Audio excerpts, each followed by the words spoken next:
The writing on the wall is very clear regarding Sergei Bobrovsky and whether or not he will stay or leave the Florida Panthers. And Elliot Friedman, well, he backs up exactly what I'm about to share with you in terms of will he actually sign or is he going to walk?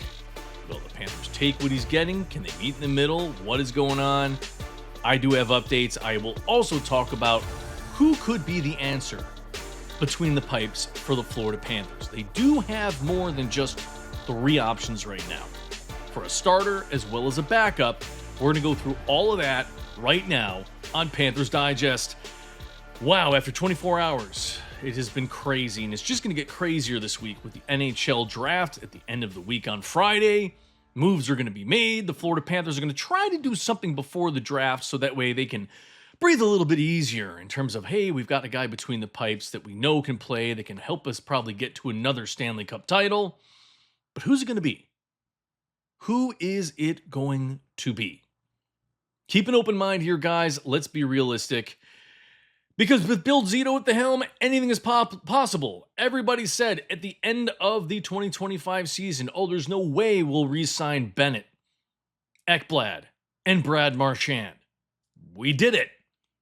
Nobody thought we would land Brady Tkachuk this offseason. He did it. He ended up getting Matthew Tkachuk.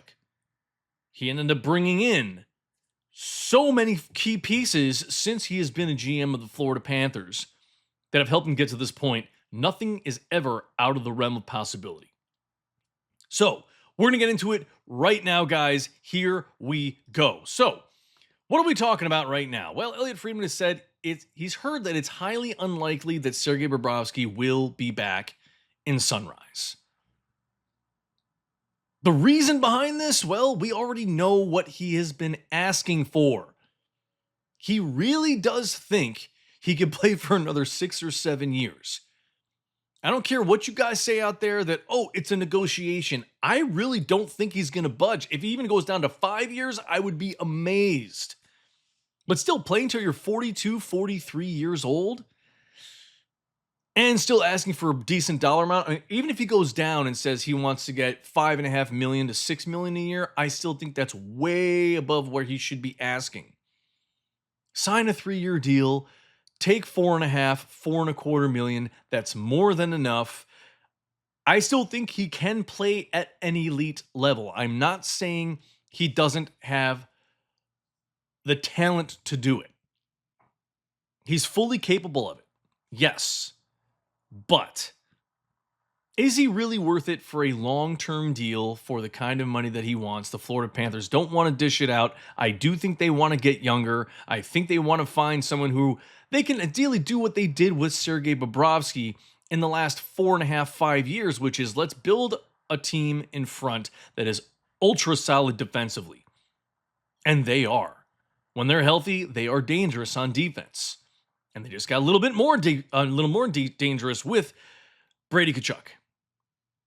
So guys, before I get into the rest of this, you already know where I'm going with this. I have to let you know that this episode is sponsored by PrizePicks. PrizePicks is America's #1 sports pick app in the country and the best way to get on the action. I'll have a couple of great picks later for baseball. Don't miss out on that.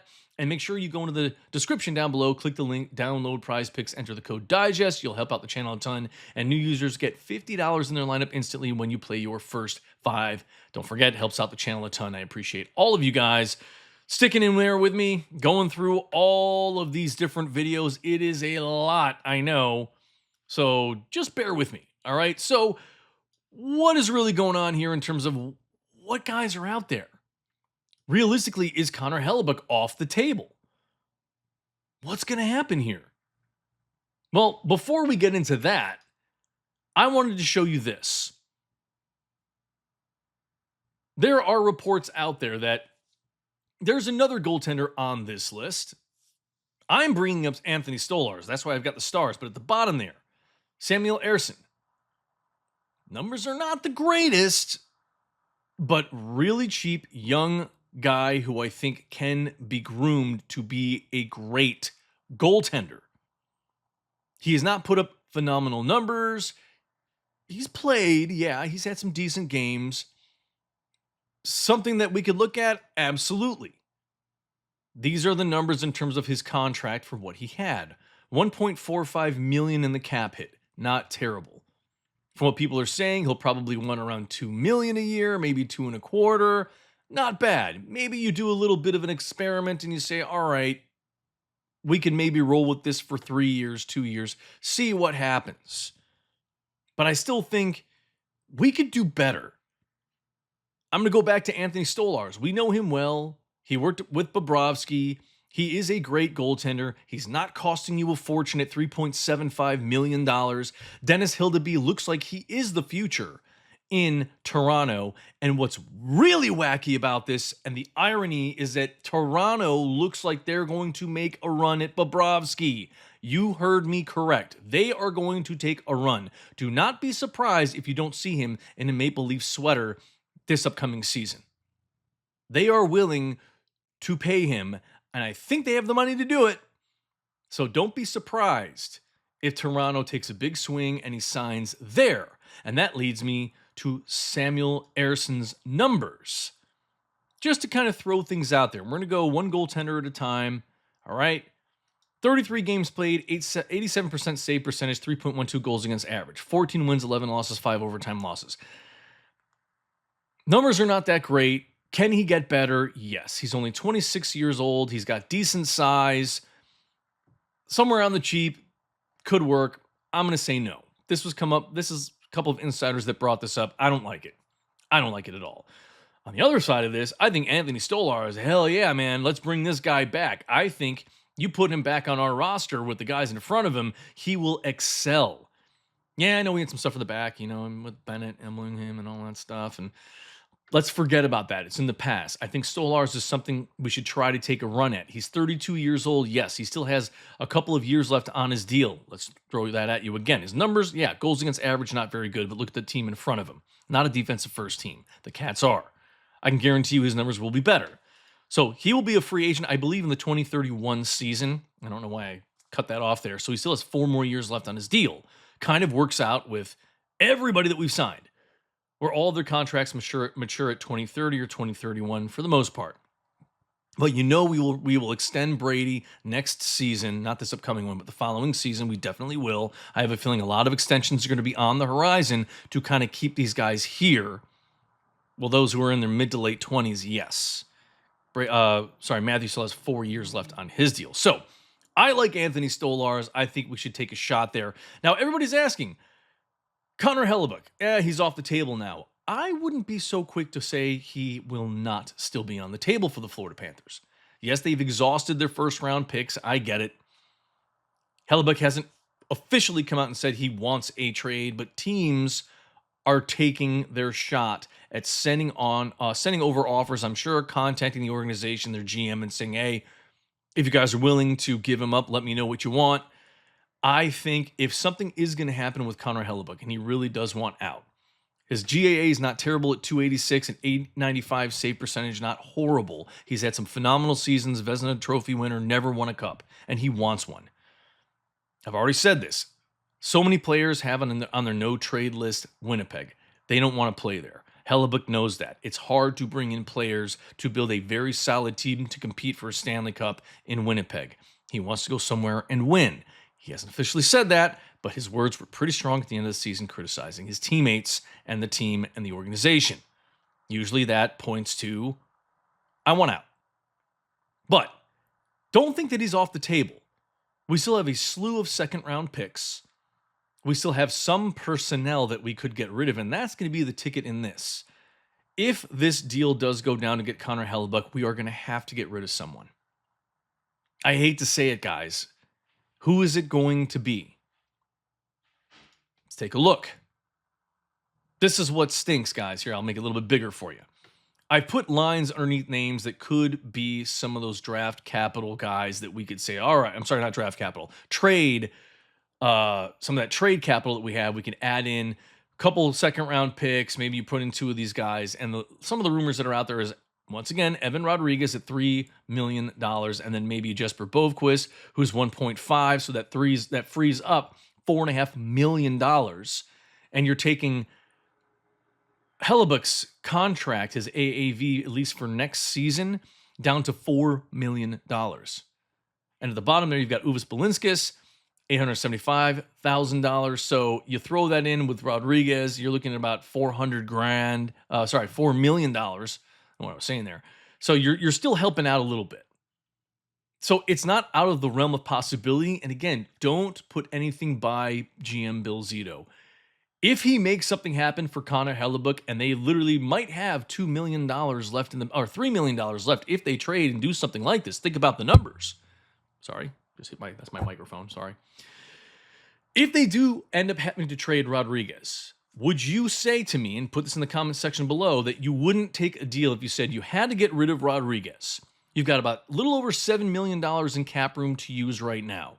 You get rid of his $3 million contract for next season. You pick up Connor Hellebuyck. You still have, he's now $5.5 million in the season for AAV rather than $8.5 million. And if you do add in another player, and you can technically cut that in half and make next season a $4 to $4.5 million payment for the season, you still have another $2.5+ million to work with to get your seventh defenseman. Maybe it is a Radko Gudas, which is a little bit more of a reach now, considering you don't have the money.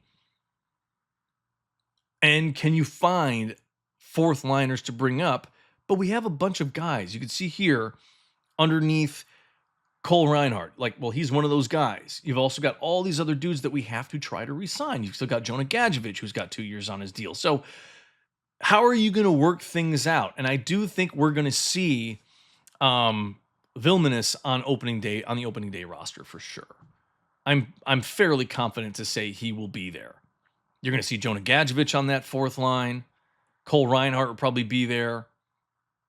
But we've got to sign other guys, and how much money are we going to have left? But don't discount Bill Zito ever and say that Connor Hellebuyck is off the table, period. This trade that he made with Tkachuk, and a lot of you were saying they gave up too much. He doesn't want to break up the core group of players. He wants to ride with the team he's got that has been so successful over the last 4.5, 5 seasons, discounting last year with all the injuries. That's what there's method to his madness. You might think something, but he is working on something. He is a mad scientist when it comes to trades. We all know that. Look at everything that he's been able to do when everybody said it is impossible. He has made it happen. So never, ever, ever count out the Florida Panthers making something out of the impossible happen. It will happen, guys. Just look at all the trades they've made. Look at all the extensions and signings and everything that has happened over the last 4 seasons. It has been remarkable. Bill Zito is a genius when it comes to this. So now, that brings me to the man that I believe the Florida Panthers are really trying to target. There's more leverage in this for them. Jordan Binnington. Not a bad guy to pick up. Has a championship pedigree. Won the Cup in 2019. I've already discussed this. I think this is one of the more realistic things that we could work with because you might be able to get St. Louis, who is actively shopping him, trying to get rid of him, seeing what they can get. If the Florida Panthers say, we'll give you a second-round pick and then some prospect, I'm not going to say Jack Devine, but maybe you give up a second-round pick and like a fifth-round pick. Hell yeah, let's take that, guys. $6 million, and they say, all right, we'll sweeten the pot a little bit, and we'll give you a fourth-rounder or something, but you got to take 20% of his contract of the $6 million. For the season. Maybe you do give up a fourth liner that's, I hate to say it, $1 million. So you say, okay, take 12%, and we'll give you this guy that gets rid of $2.5 million in the $7 million cap hit that you have. So his realistic $6 million AAV goes down to probably around 4.5, somewhere around there. So we now have, like I said, the money to work with.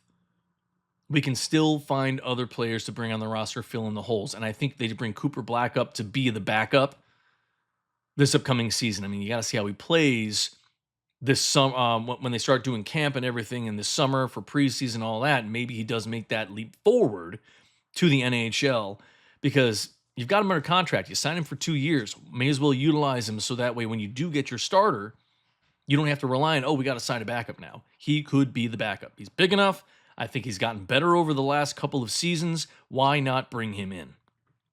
So anyways, one more time, who are we going to give up? You guys tell me what you think. Evan Rodriguez at 3.5 $0.75 million with Jesper Bovkust, who's got a $1.5 million contract. You give up Balinskis, who's $875,000.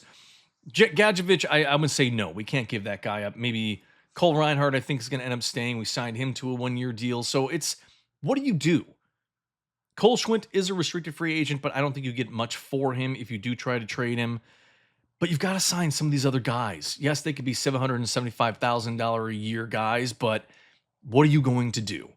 AJ Greer, I think, is going to be gone. You still have Thomas Nosek out there who you got to figure out what you're going to do with. Lot of holes that still need to be filled. So I have faith in Bill Zito. I'm excited to see what's going to happen this week. So you guys have to stay tuned and just bear with me because I'm going to do another video later today. Don't miss out on that in terms of how the Matthew Tkachuk trade came down. A lot of things are going to be revealed in that as to why we were able to get him, what happened with Brady, how did all of this just start to happen. And I told you guys, I'm going to say it again. I called it. Anyways, talking about my picks from PrizePicks. Remember, download PrizePicks in the description below. Click the link, put in the code DIGEST. It will help out the channel a ton. So we're talking Major League Baseball. Shohei Ohtani, home runs. He's got 2 in his last 5 games. They're saying half of a home run. I'm going to say more. I think he's going to get one tonight in Minnesota. Or I'm sorry, they're at home against Minnesota. Excuse me. So I do think he gets one. He plays pretty well at home. He's been hitting them, playing great baseball. I think he gets it done. Gets a home run tonight. Probably another hit or two. I mean, he's been great. So that's my first pick. My second one, Jazz Chisholm Jr. from the New York Yankees. My goodness, I just had a little brain fart there. So Monday, Detroit. He has been playing great. He's got a hit in 3 of his last 5. I think he's going to get 1 hit tonight. Give me more than half a hit. Pretty simple for me to say to you guys what I think. So that's it for this episode of Panthers Digest. Let me know what you guys think down below. Who do you think the Florida Panthers should target? Do you think Bill Zito has something left in the tank? The mad scientist has something that he has planned out, doing all of this with all the moves he has made, where something will be left to get Connor Hellebuyck and still have more left over to make more moves, sign, re-sign, whatever it might be. Let me know in the comments down below. Are there any other goaltenders that you think are out there we should be taking a look at? Anyways, that is it, guys. Thank you so much. Don't forget, comment, like, share, subscribe, hope in the video. Until later today, go Cats.